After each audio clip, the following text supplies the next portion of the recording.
안녕하세요. 저는 30살 중반의 여자입니다. 1년 동안 정말 많은 일이 있었습니다. 저는 1년 전까지만 해도 바에서 일을 했었어요. 저는 어릴 적부터 아버지의 알코올 중독으로 엄마는 도망가고 아빠와 남동생 그리고 저 이렇게 셋이서 지냈죠. 저는 중학생 때부터 알바와 일들을 하며 고등학교도 겨우 졸업했습니다.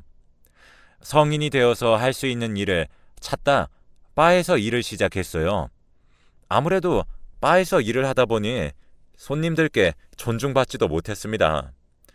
그래도 어릴 적 하던 일보다 2배, 3배의 돈을 받다 보니 계속 그 일을 했던 것 같습니다. 저희 아버지께서는 술에 찌들어 있었지만 남동생은 끔찍히 생각했습니다. 그래서 저에게 항상 돈을 요구하셨죠.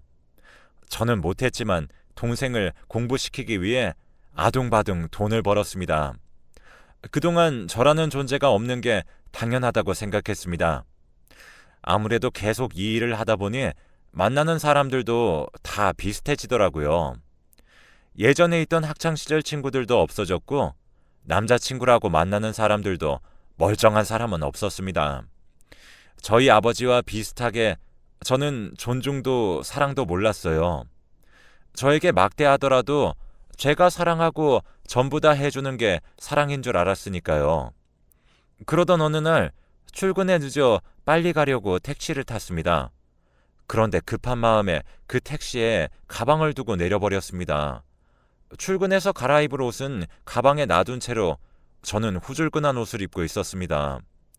순간 아차 싶어 두고 내린 걸 아는 순간 바로 카드 회사를 조회하고 택시를 찾게 되었습니다. 그렇게 기사님과 통화를 했습니다. 저는 마음이 급해 친절하게 대하지도 않았는데 친절한 목소리로 걱정 말라시며 이쪽으로 와주신다고 하셨습니다. 기사님의 친절함에 저도 모르게 기분이 좋아졌습니다. 만나보니 저와 나이가 비슷해 보였습니다. 사례금과 커피를 드리려고 했는데 더웠는데 고맙다며 커피를 받고는 사례금은 받지도 않았습니다. 자신이 베풀면 돌아온다고 얘기를 하시고 가버렸습니다. 왠지 모르게 그 기사님의 말이 계속 떠오르며 기분 좋은 하루를 보냈습니다. 어느 날 바에서 진상 손님 때문에 술을 너무 많이 마셔서 저도 취해버린 날이 있었습니다. 평소처럼 택시를 불렀는데 그 가방을 두고 내린 택시 기사님께 전화를 한 것이었습니다. 가방을 잃어버리던 날 기사님을 택시라고 저장을 했던 것입니다. 그렇게 취해서 저는 기억도 없었는데 다음 날 일어나서 상황을 알았습니다. 그 택시 기사님께서 저를 집까지 데려다 주었다는 것을요. 아침에 일어나 핸드폰을 보고 깜짝 놀랐습니다. 저는 바로 기사님께 문자를 죄송하다고 보냈습니다. 바로 답장이 와서 그럴 수도 있다고 걱정하지 말라며 답장이 왔습니다. 분명 생긴 것도 제 스타일이 아닌데 그때부터 그 기사님의 얼굴이 아른거리기 시작했습니다. 그렇게 저는 감사의 인사로 밥을 사겠다고 하며 자연스레 저희는 사귀게 되었습니다. 하지만 저는 남자친구에게 제가 일하고 있는 직업에 대해 이야기를 제대로 한 적이 없었습니다. 항상 대충 얼버무려 제가 다니는 술집을 알려주지 않았어요. 당장에 일을 관두고 저희 집의 생계를 끊을 수도 없었고요. 근데 이 남자는 제가 이제껏 알던 사람들과는 정말 달랐습니다. 어쩌면 이게 당연한 걸 수도 있는데 저만 못 누리던 삶이었을지도 모르죠. 성실하고 소박한 그의 모습에 저는 정말 많이 배웠습니다. 그런 모습이 멋있다는 것도 알았습니다. 그리고 저희는 좀 이르지만 둘 다 30 중반이기에 자연스레 결혼을 이야기했죠. 저는 어떻게 제 직업을 이야기할지 고민을 많이 했습니다. 관둘까 생각도 많이 했습니다. 그렇게 하루하루가 지나 어느덧 남자친구의 가족들을 만나게 되었습니다. 남자친구네 집은 부유하진 않지만 정말 마음만큼은 부유한 사람들 같았습니다. 그리고 저를 너무 좋아해 주셨습니다. 그렇게 잘 마무리되어 가고 있는데 남친의 동생이 집으로 들어와 저에게 술집 여자라며 소리를 질렀습니다. 제가 잘못 들었나 멍해져서 남자친구의 동생을 봤는데 그렇게 경멸하는 얼굴은 처음이었습니다. 남자친구는 자기 동생의 팔을 잡고 소리를 지르며 집 밖으로 끌어냈습니다. 그러면서도 남친의 동생은 어디 술집 여자 주제에 자기 오빠랑 결혼하려고 하냐며 고래고래 소리쳤습니다. 남친 부모님과 덩그러니 남은 저는 아무 말도 없었습니다. 저는 불안에 미칠 것 같았고 눈물이 나 아무 말도 하지 않았지만 스스로 인정하였습니다. 역시 나는 행복해질 수 없구나 하며 자리를 일어났습니다. 시댁 부모님들은 무슨 일이냐며 앉아 있으라고 했지만 저는 자리를 박차고 나왔습니다.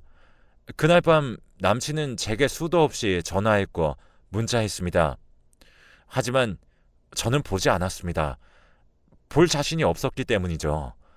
어릴 적부터 사람들이 저를 경멸하는 얼굴은 수도 없이 봤지만 제가 사랑하는 사람의 그 얼굴은 볼 수 없을 것 같았습니다. 남자친구는 저의 집에 찾아와 울며 말했습니다. 자기도 다 알고 있었다고, 하지만 저를 믿기 때문에 기다렸다고 말했습니다. 아니, 이런 사람이 세상 어디에 있냐고 할 수 있지만, 네, 저는 그만큼 복받은 사람이었나 봐요. 그런 남자를 만났습니다. 저희는 그날 밤 서로를 안고 함께 엉엉 울었습니다. 이제껏 살아온 삶이 이 사람 덕분에 떳떳해졌습니다. 남친은 시댁과 연락을 끊었습니다. 그리고 저와 혼인신고를 했고요. 그렇게 저희는 떳떳하게 결혼했습니다. 그리고 남편 덕분에 술집에서의 일도 그만두었죠. 저는 술집만큼 벌지 못하지만 식당의 주방에서 일하며 남편을 따라 성실하게 살아가고 있었습니다. 제가 일하는 식당은 주방과 화장실이 옆에 붙어 있어 손님들이 지나다니며 주방이 보이는 구조입니다. 그래서 그런지 누가 저를 봤는지 신우가 식당으로 뛰어들어와 제 머리채를 잡았습니다. 손님과 사장님 모두 있는 자리에서 술집 여자 주제에 오빠를 꼬셔서 잘 살 수 있을 줄 알았냐며 고래고래 소리를 질렀습니다. 저도 저 나름 열심히 살려고 노력했고 좋은 남자를 만나고 싶었고 저도 여자입니다. 너무나도 부끄러웠고 제 처지가 한심했습니다. 하긴 저라도 끔찍하게 사랑하는 제 동생이 저 같은 여자와 결혼한다고 하면 가족을 버리고 도망가 그 여자와 산다면 미쳐 돌아버릴 것입니다. 특히나 제 남편과 같이 정말 좋은 사람을 감히 제가 만날 자격이 있을까 생각이 들며 식당에서 신우에게 두들겨 맞으며 신우가 미우면서도 제 모습 같아 엉엉 울었습니다. 그렇게 진정이 되지 않아 경찰과 시부모님, 남편 모두 오고 그날 식당은 운영을 제대로 하지 못하고 저 때문에 문을 닫았습니다. 남편은 저에게 집에 먼저 가 있으라고 하고 시댁에 갔습니다. 저는 집에 홀로 남아 생각했죠. 이렇게 좋은 사람이 나와 만나 결혼을 하고 아이를 낳고 행복하게 살 수 있을까? 내 불행이 남편에게도 전해진 것이 아닐까? 처음에는 아무것도 없던 우리의 집은 지금은 어느덧 살림살이로 꽉 차 있었습니다. 그 모습을 보니 왜인지 다시 눈물이 펑펑 났습니다. 그리고 신우의 울던 모습이 생각나며 남편을 떠나는 것이 맞다고 생각을 했습니다. 저는 그 생각으로 바로 미친 듯이 짐을 싸기 시작했죠. 남편이 행복해질 수 있다면 저는 단칸방이든 고시텔이든 심지어 끔찍했던 아버지와 다시 살아도 상관이 없었습니다. 내 팔자다 생각하며 받아들이기로 했죠. 그때 현관문 비번 소리가 들리며 문이 열렸습니다. 남편은 제게 다가와 괜찮아 라고 한마디 해주었습니다. 어떻게 이런 사람이 있을까요? 남편은 제가 짐을 싼다고 엉망으로 만들어 놓은 집을 하나씩 치우기 시작했죠. 저는 그저 아무 소리도 내지 못하고 바닥을 보며 울었습니다. 분명 그는 내가 없으면 행복해지겠지만 남편 옆에 있고 싶었습니다. 이기적이라고 생각이 들면서도 남편의 얼굴을 보니 저는 그대로 있었습니다. 남편은 그날 밤 제게 걱정하지 말라며 자신이 다 해결했다며 너무 미안하다고 앞으로는 이런 일 절대 없게 만들겠다고 했습니다. 저는 제가 더 떳떳한 사람이 되겠다고 다짐했죠. 과거가 사라지진 않지만 앞으로는 절대 부끄러운 짓 하지 않으며 살겠다고요. 그렇게 긍정적인 마음을 먹어서일까요? 신기하게도 아무런 능력도 없는 저에게 새로운 직장이 생겼습니다. 콜센터 업무로 손님을 만날 일도 없어 신우 걱정은 덜고 그렇게 남편과 저는 다시 한번 너무나도 행복한 하루하루를 보냈습니다. 일을 갔다 오면 남편이 밥을 하고 함께 집안일을 하며 행복했습니다.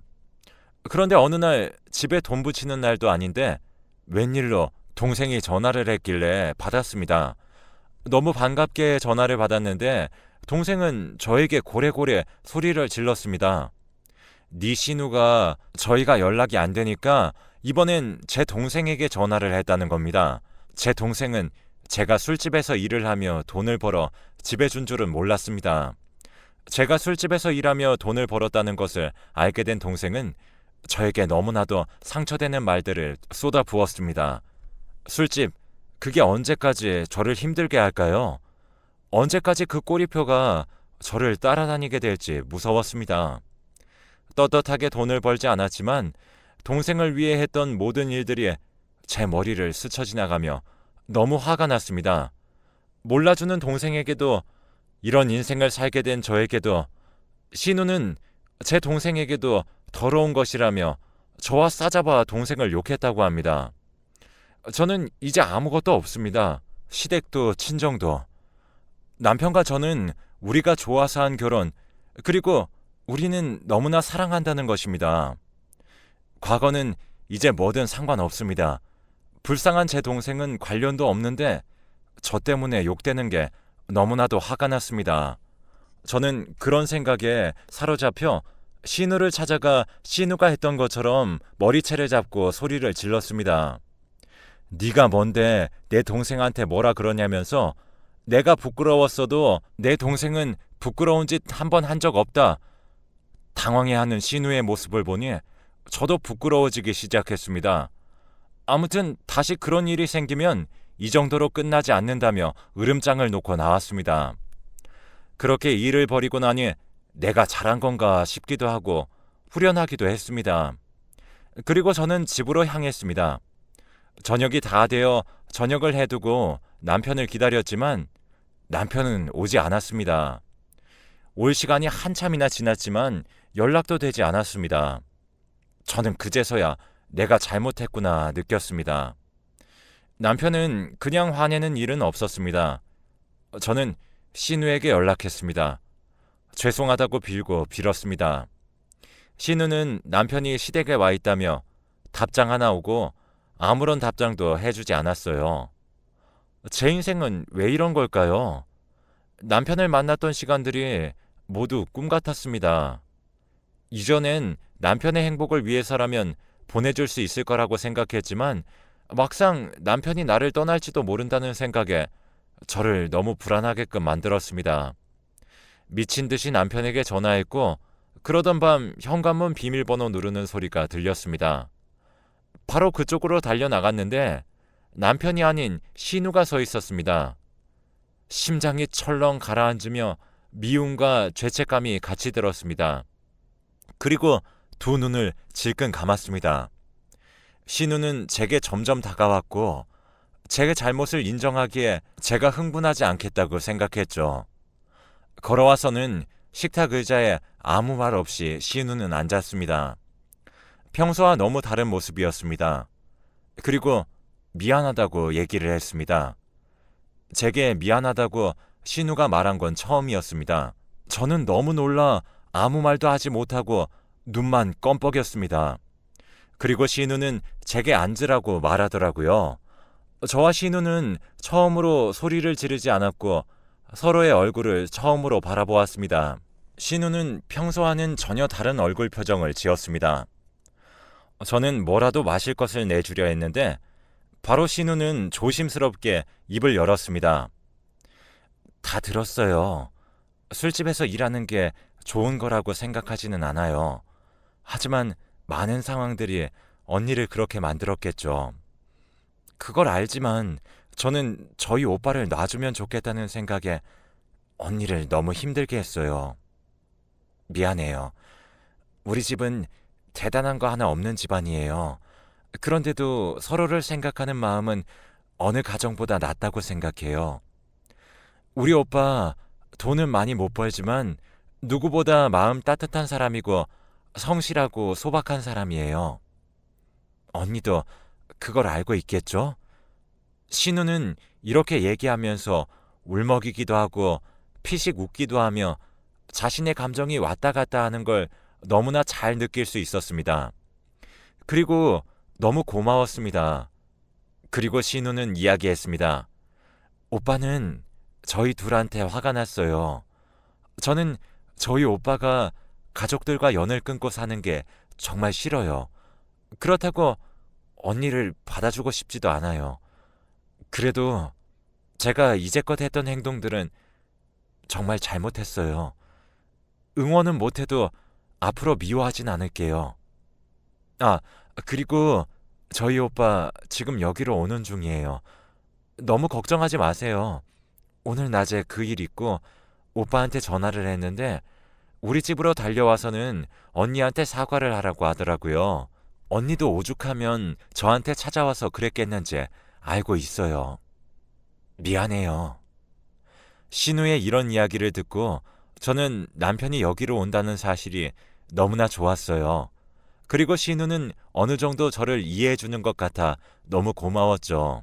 그렇지만 오늘 남편이 없는 끔찍한 하루를 겪고 나니 남편 없이 사는 건 정말 불가능하겠구나. 정말 끔찍하겠구나. 신우의 마음은 이해하지만 남편을 포기할 순 없겠구나. 저는 신우에게 고마워요 한마디 했습니다. 신우도 정말 미워하고 저를 힘들게 했지만 이렇게 찾아와줘서 이야기를 해주니 고마웠습니다. 관계의 첫 발을 디딜 수 있었던 것 같아요.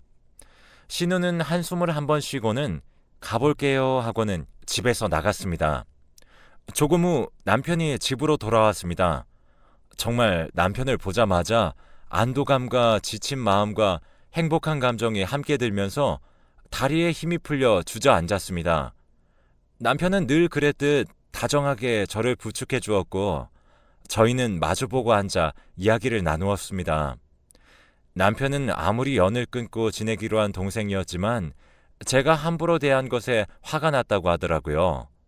하지만 이야기를 듣고 보니 제 동생에게 그리고 저에게 그런 행동을 한 자신의 동생이 이기적으로 보였답니다.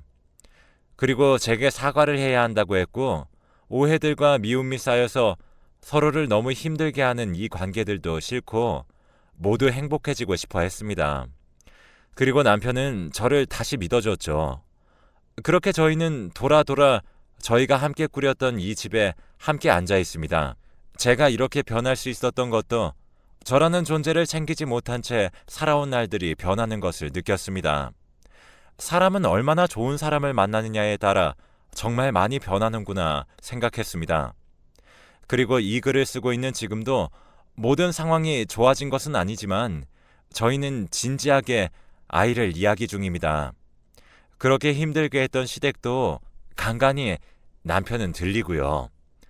저도 계속 회사를 다니며 돈도 조금씩 모으고 있고 이렇게 돈 버는 것에 대해 감사하고 만족하고 있습니다.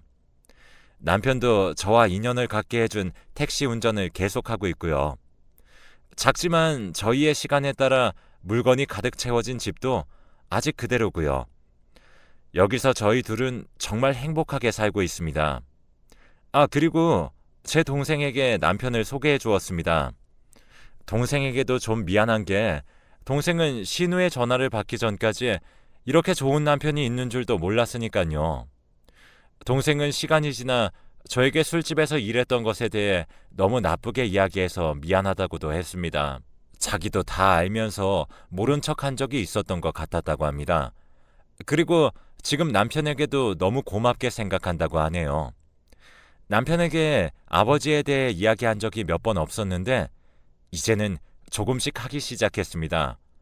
제 자신에게 자신이 없을 때는 집안 이야기하는 것이 부끄럽고 뭔가 제 입이 열리지 않았는데 이제는 바뀌고 있습니다.